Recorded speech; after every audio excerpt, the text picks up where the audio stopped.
Okay, so today I'm going to be showing you some, some, maybe one, possibly two, I don't know, because I'm doing this ahead of time, journals for Chapter 1 papers, a design team project. I'm using their new embroidery kits, and the reason I'm doing this ahead of time is because I don't want to print all these out twice. But I do want to show you quickly the kit. So this, I think, will be at the beginning, I guess, of a flip through, or maybe a tutorial. I don't know quite yet. We'll see. So there are two beautiful kits, and they're quite substantial. And I'm just going to flick through them quickly. The first is pretty neutral colours. I absolutely fell in love with this one. I've been wanting to do a sort of more neutral type of journal for a while. Let's see, so there's a lot of pages. 1, 2, 3, 4, 5, 6, 7. So that's cards, 6 pages. Some journal cards, different printouts. There's another journal page.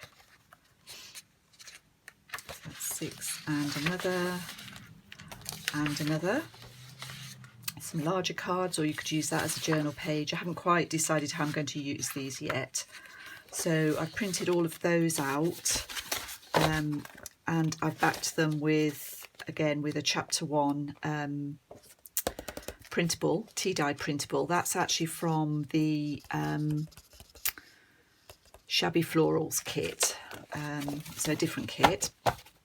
But you could easily use one of these papers as a backing paper.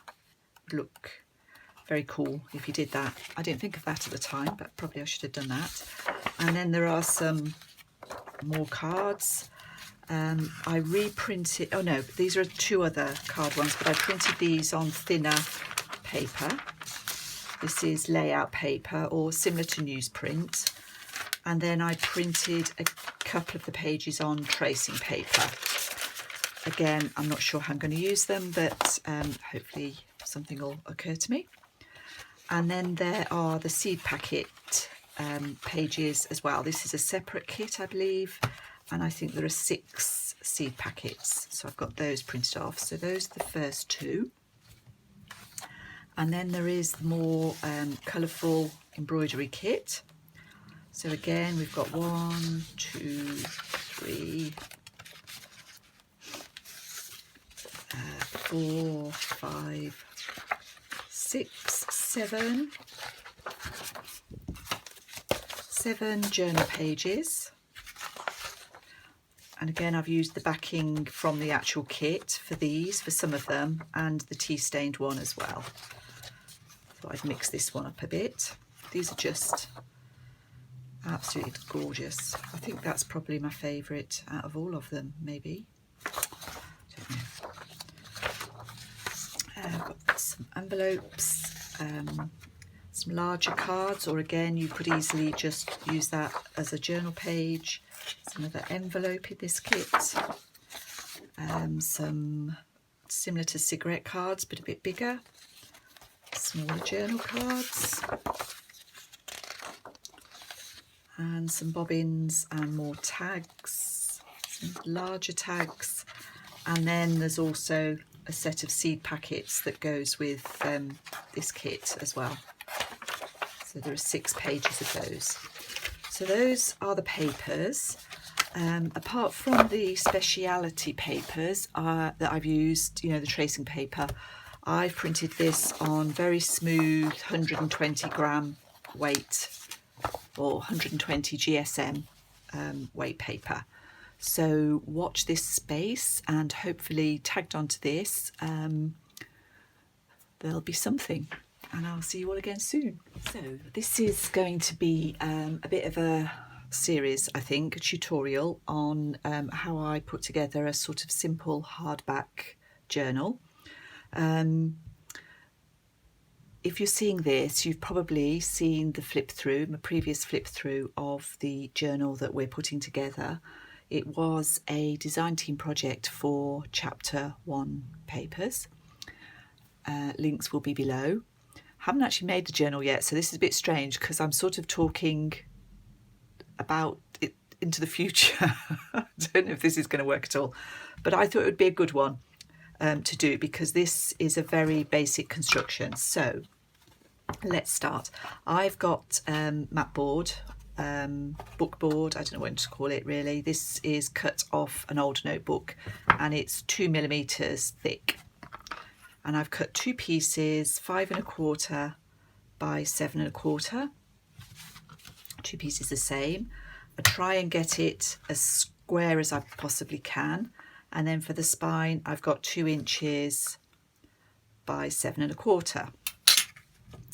And I'm actually going to cover this. I don't do this very often, but I'm going to cover these with some of the printouts from the kit, from the embroidery kit that chapter 1 have released. Now, the reason I don't usually do printouts is because I've got an inkjet printer, and that means that this cover is vulnerable to damp. Anything wet on it will make the ink run. So I usually just use the kit for my inside pages, but I'm going to give it a go and I probably will end up trying to seal this, so hopefully it will work. So I'm going to say so a lot. The covers you could glue on. You could use like a PVA glue. I have done that before with paper. It can warp unless you do the same amount of liquid, if you like, on both sides. A liquid glue can make this warp a little bit, and I want to try and avoid that, so I'm going to use a combination of techniques to stick my cover down. I'm doing the back first, and I've already marked roughly where I know roughly where I want the paper to be. So the first thing I'm going to do is glue this piece down to my paper. This is the back, or will end up being the back cover. And I'm going to use a combination of double-sided tape, a good quality double-sided tape. This is score tape. It says Zukwang on it, but they're the people that make score tape.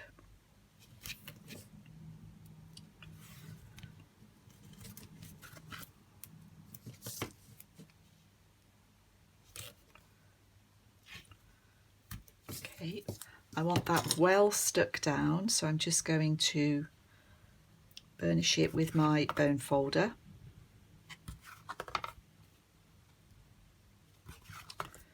Make sure that's all stuck down, and I'm going to remove one piece completely. So one piece completely, one of the long sides, and then these sides I'm just going to fold them back to start with, just because I don't want everything stuck. Oh, that one's lifted up. That does happen sometimes. Let me just glue that back down.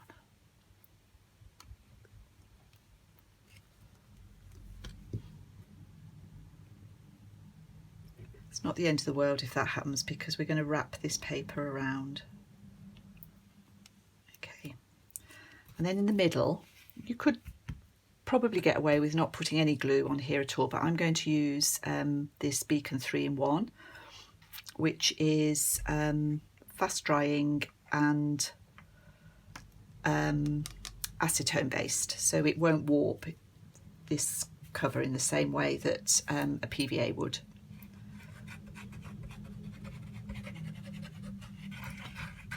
And obviously I'm putting this inside the tape.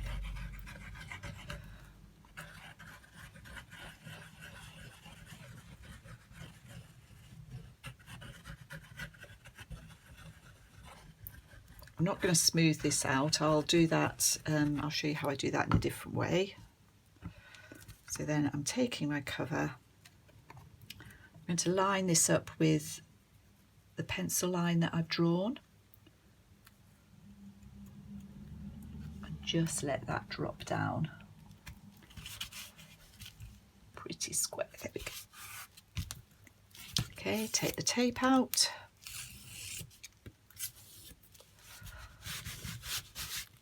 Turn that over and just burnish that just so that we get that glue spread out a little bit so there's no real ridges. Okay, so that's the first one. And then I'm going to cut these two sides down.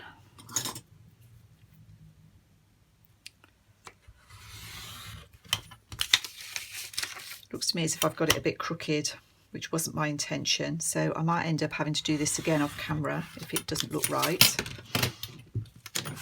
because I do want it square. But I think we might get away with that. It's very slightly off, but I think that'll be fine. Okay, so that's my first one. I'm going to go away and do the second one. I'm actually going to put this is going to be my front piece, and I'm going to put this,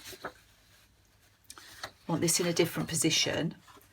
I really like this paper because it got the name Anne-Marie on it, and that was the name of my great-grandmother. So, and she worked in a factory that made Cash's embroidered labels. I'll try and find something about that for you if I can.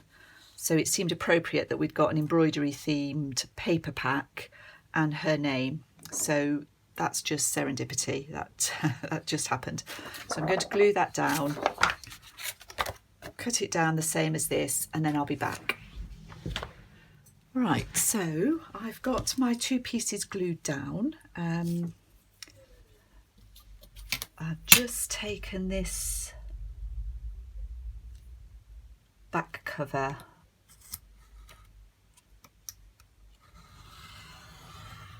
edge off so that it's next to the card.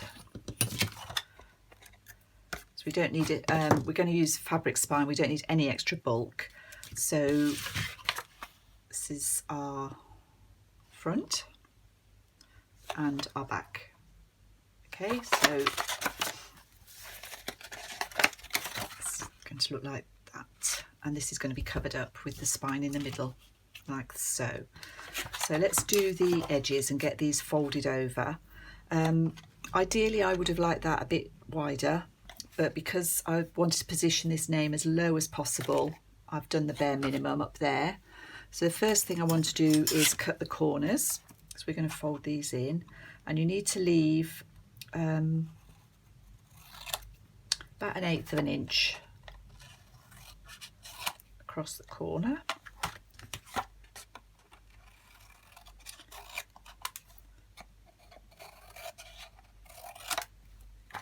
Okay, so this is our front.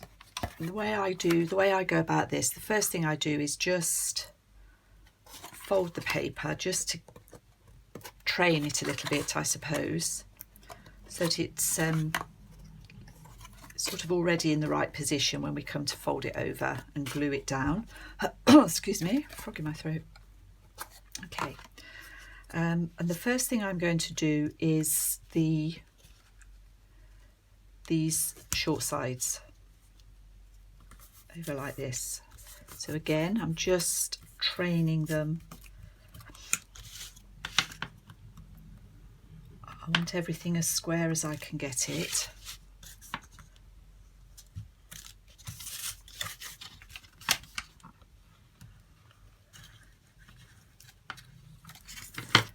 Okay, now we could use double-sided tape again, but I think I'm just going to go with this glue as I've got it, because I also want to put a little bit down along this edge.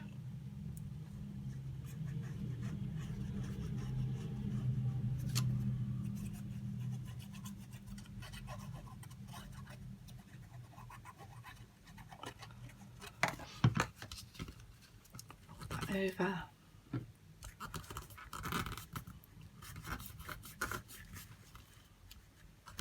This glue just takes a few seconds to grab, so just hold that in place.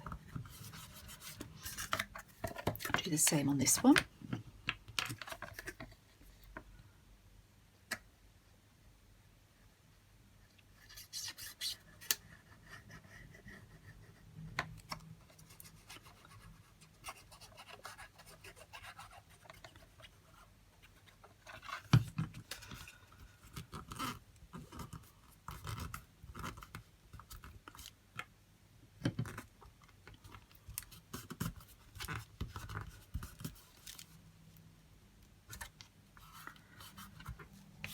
Okay, so then we want to get as neat a corner as we can up here. So this little overlap here and here, I am just going to ease this in with my bone folder, just like that.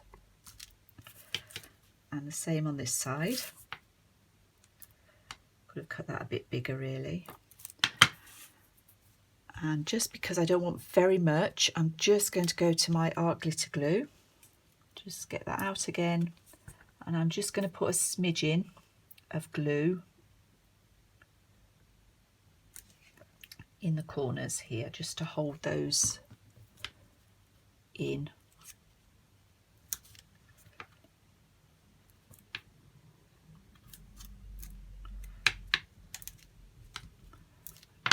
And then I'm going to refold this, go back to my 3-in-1 glue,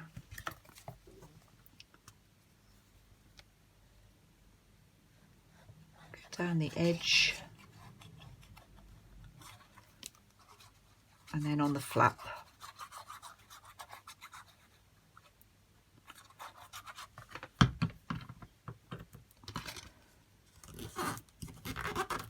Just fold that over. Just make sure no glue leaking out.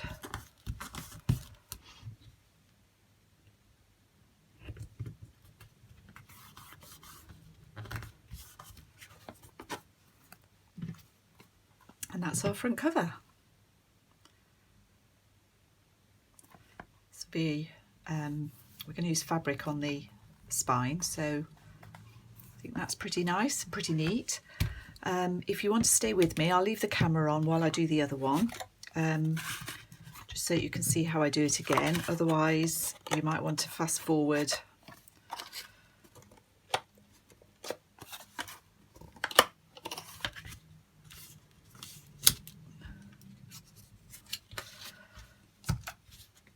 On to the next bit, or maybe I'll do that as a part 2.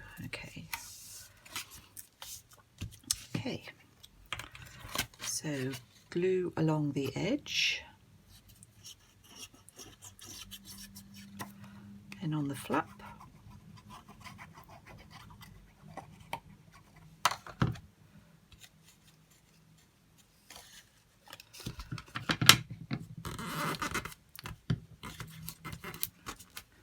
Glue that down. You can always use your bone folder if you're struggling.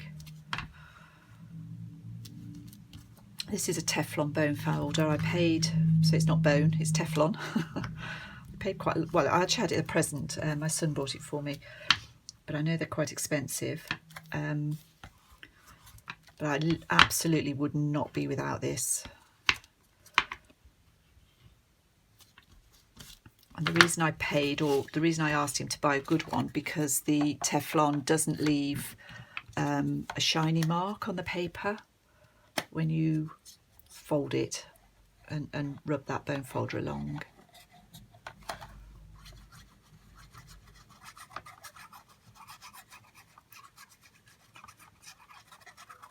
So I hope everybody's doing okay. As I'm doing this, I think I'm filming this the last week of February, but I'm not quite sure when it's going to go up. So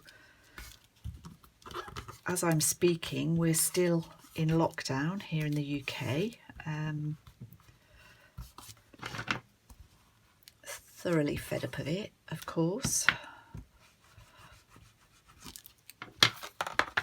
But I don't really want to say too much about the current state of things, because if I leave this a month before I put it up, that's going to be a bit weird, isn't it? So folding this corner in and this corner in.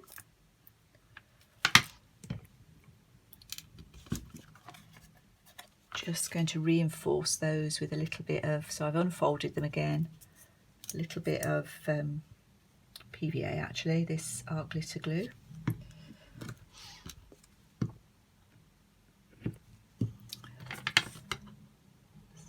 Fold that in.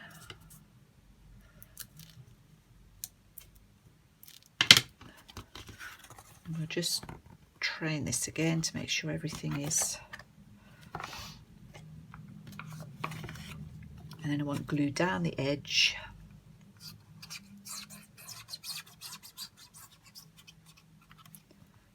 And on the flap.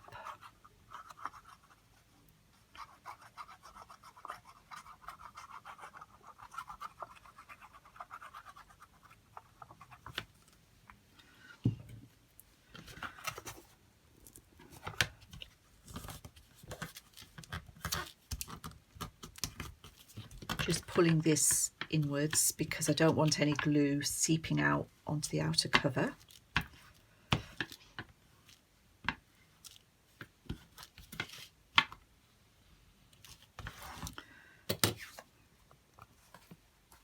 And that's our back cover. As I say, I was slightly off with that, but I think that's fine. I think we can get away with that. So front cover, back cover. We're going to have the spine in the middle. So the other thing I'm going to do, as I said to you in the beginning, this is inkjet paper, and I am going to try and protect it a bit. Just excuse me 1 second.